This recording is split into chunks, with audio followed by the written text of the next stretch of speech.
Bonjour à tous et bienvenue sur boursicoté.com pour cette nouvelle analyse technique du CAC 40 en point matinal avec une configuration qui se stabilise suite à la forte baisse enregistrée encore hier. Cela avait commencé la semaine dernière vendredi avec donc la sortie du trend haussier et puis donc l'accélération du mouvement hier et la stabilisation ici sur un niveau de support qui est assez technique, je vais y revenir.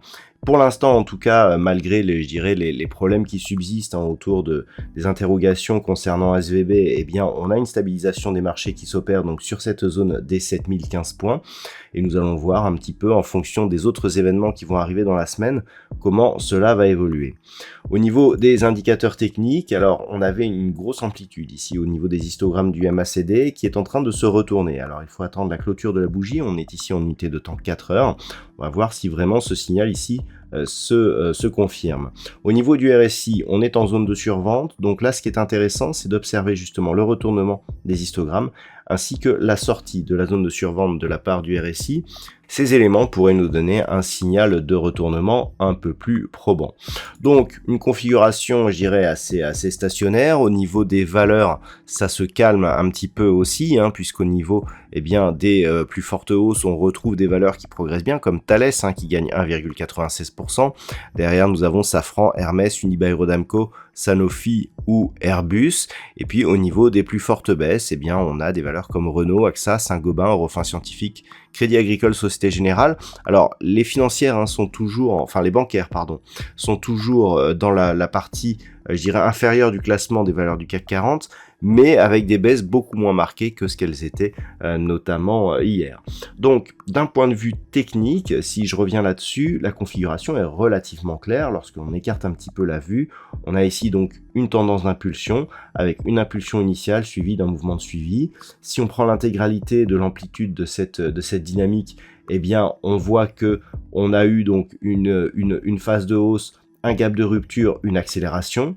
Les retracements de Fibonacci nous donnent des niveaux très intéressants. Lorsque l'on observe de plus près, la zone de 23,6 ici qui délimitait quelque part le début de la consolidation a été cassée. On est directement venu sur le retracement à 38,2%. C'est très très net sur cette vue. Et on se stabilise sur cette zone. Donc globalement, on est ici dans un mouvement ici qui marque un mouvement haussier. On a un nouveau plus haut historique, donc quelque part, on reste en tendance haussière. On consolide et on sait que d'après les retracements de Fibonacci, c'est sur rupture de cette zone de retracement à 38,2% que l'on va commencer à trouver des signaux d'affaiblissement de la dynamique principale. Ce qui veut dire que tant que l'on reste sur 7015, ce mouvement n'a rien d'exceptionnel. C'est juste une phase de consolidation. Deuxième retracement de Fibonacci, c'est tout à fait, même salutaire pour les marchés qui vont pouvoir respirer.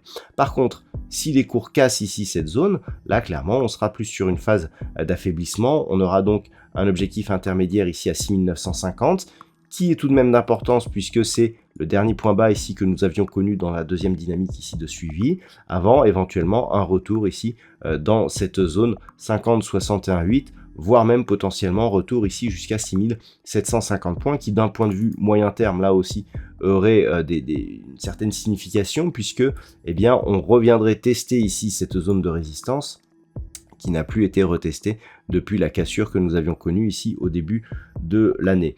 Donc techniquement, effectivement, voilà, il y a un impact, mais d'un point de vue moyen terme, il n'y a pas encore trop de danger. On va surveiller donc cette zone des 7015 points.